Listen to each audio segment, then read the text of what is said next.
नमस्कार, ESPN 9 news में आपका स्वागत है। मैं हूं आपके साथ दिनेश कुमार। 2024 के लोकसभा चुनाव संपन्न हो जाने के बाद एनडीए गठबंधन जहां सरकार बनाने में कामयाब हो गया है, तो दूसरी तरफ इस बार संसद में एक विपक्षी गठबंधन की यहां पर आवाज बुलंदी की दी जा रही है कि इस बार मजबूत विपक्ष भी एनडीए के सामने खड़ा हो गया है। लेकिन इस बीच आपको बता दें कि बिहार की राजनीति में सियासी भूचाल अब आने वाले वक्त में देखने को मिल सकता है, क्योंकि नीतीश कुमार सियासी तख्तापलट करने की तैयारियां कर रहे हैं।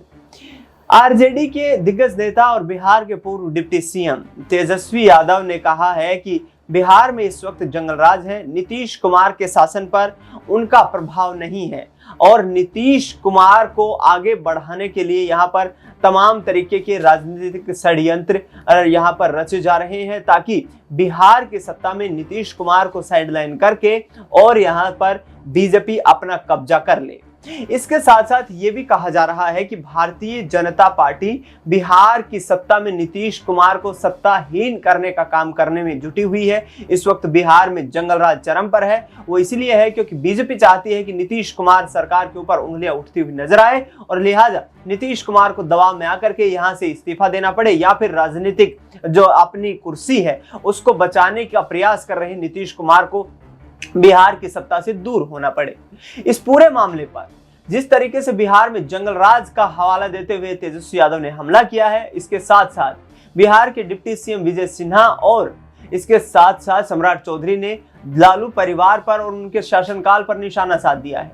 क्या कुछ कहते नजर आ रहे हैं नीतीश कुमार बीजेपी सरकार पर तेजस्वी यादव, और किस तरीके से सम्राट चौधरी और विजय सिन्हा की तरफ से पलटवार किया है, देखिए जरा। जो सामने है वो सबके सामने है। जिस प्रकार से लगातार गोलियां चल रही हैं, लगातार हत्याएं हो रही हैं, ये साफ दिखाता है कि कानून जो है पूरी तरीके से अपना काम नहीं कर पा रहा है। सरकार जो है पूरी तरीके से घिरी हुई है और पूरी तरीके से फेल हो चुकी है लॉ एंड ऑर्डर को मेंटेन करने में। और छपरा में तो लगातार ऐसी घटनाएं हो रही हैं, लगातार यादव समाज के लोगों को जो है वहाँ गोलियां मारी जा रही है। और पूरे बिहार में आप देखें तो हर एक घटनाक्रम जो है आप लोगों के सामने हमने रखा है। ये पूरा घटना हुआ है बिहार में, पूरी तरीके से अपराधीकरण हो चुका है, अपराध का बोलबाला हो चुका है। किसी को कोई मतलब नहीं है सरकार में बैठे हुए लोगों को कि लॉ एंड ऑर्डर को जो है मेंटेन करें, इसकी समीक्षा करें, दोषियों पर कार्रवाई करें। नीट का जो पेपर नहीं, एकदम उस पर कार्रवाई शुरू हो गया है। अपराधी को तो छुपा के यही लोग रखने वाले लोग। भारतीय जनता पार्टी अपराध विरोधी है, अपराधी बख्शे नहीं जाएंगे एकदम। जिन लोगों ने भी अपराध किए किसी भी हालत में बख्शे नहीं जाएंगे। उनका पारिवारिक इशू है, उस पर क्या परिवारवाद की सूची जारी की है बीजेपी के केंद्रीय मंत्री। नहीं, भारतीय जनता पार्टी में जो काम करते हैं उनको ही आगे जगह मिलती है। वो किसी के पुत्र हैं इसलिए नहीं, डायनेस्टी पॉलिटिक्स के ये वही लोग हैं जो जंगल राज को गुंडा राज में तब्दील कर दिए थे। अरे हमने तो जंगल राज को उखाड़ कर फेंक दिया था।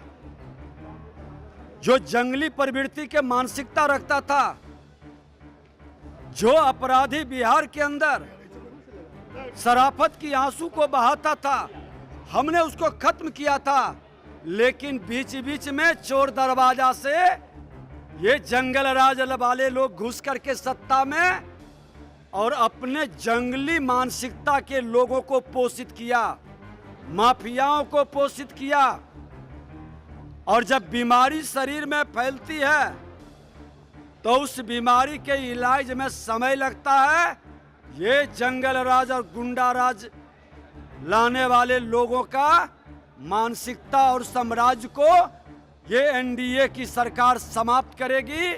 माननीय मुख्यमंत्री जी का संकल्प है कि बिहार में अपराध और भ्रष्टाचार मुक्त प्रधानमंत्री जी का संकल्प के साथ हम चलेंगे और बिहार में भी अपराध भ्रष्टाचार मुक्त वातावरण बनाएंगे।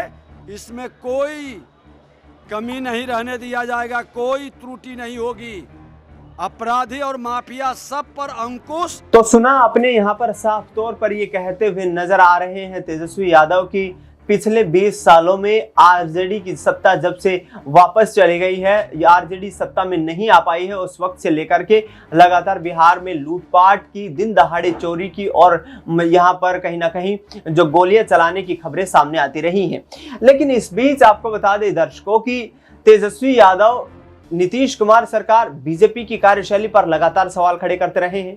उन्होंने ये कहा कि 17 महीने मात्र हम सरकार में मौजूद रहे इस कार्यकाल में, और उस 17 महीने के कार्यकाल में ही हमने बिहार में 4 लाख सरकारी रोजगार दिए। हमारा वादा 10 लाख रोजगार देने का था। यदि 2025 में होने वाले विधानसभा चुनाव तक सरकार चलती रहती तो हम प्रदेश में 10 लाख युवाओं को सरकारी रोजगार देने का काम करते। ये बातें तेजस्वी यादव की तरफ से की जा रही है। उन्होंने कहा है कि नीतीश कुमार हमारे साथ मिलकर काम करना चाहते हैं, लेकिन बीजेपी जैसे ही उनके साथ आती है, विकास कार्यों पर, सरकारी रोजगार पर, किसानों की समस्याओं पर ब्रेक लग जाता है। यानी कि साफ तौर पर तेजस्वी यादव का ये कहना है कि नीतीश कुमार और बीजेपी मिलकर बिहार में ये पूरा राजनीतिक खेल खेल रही है।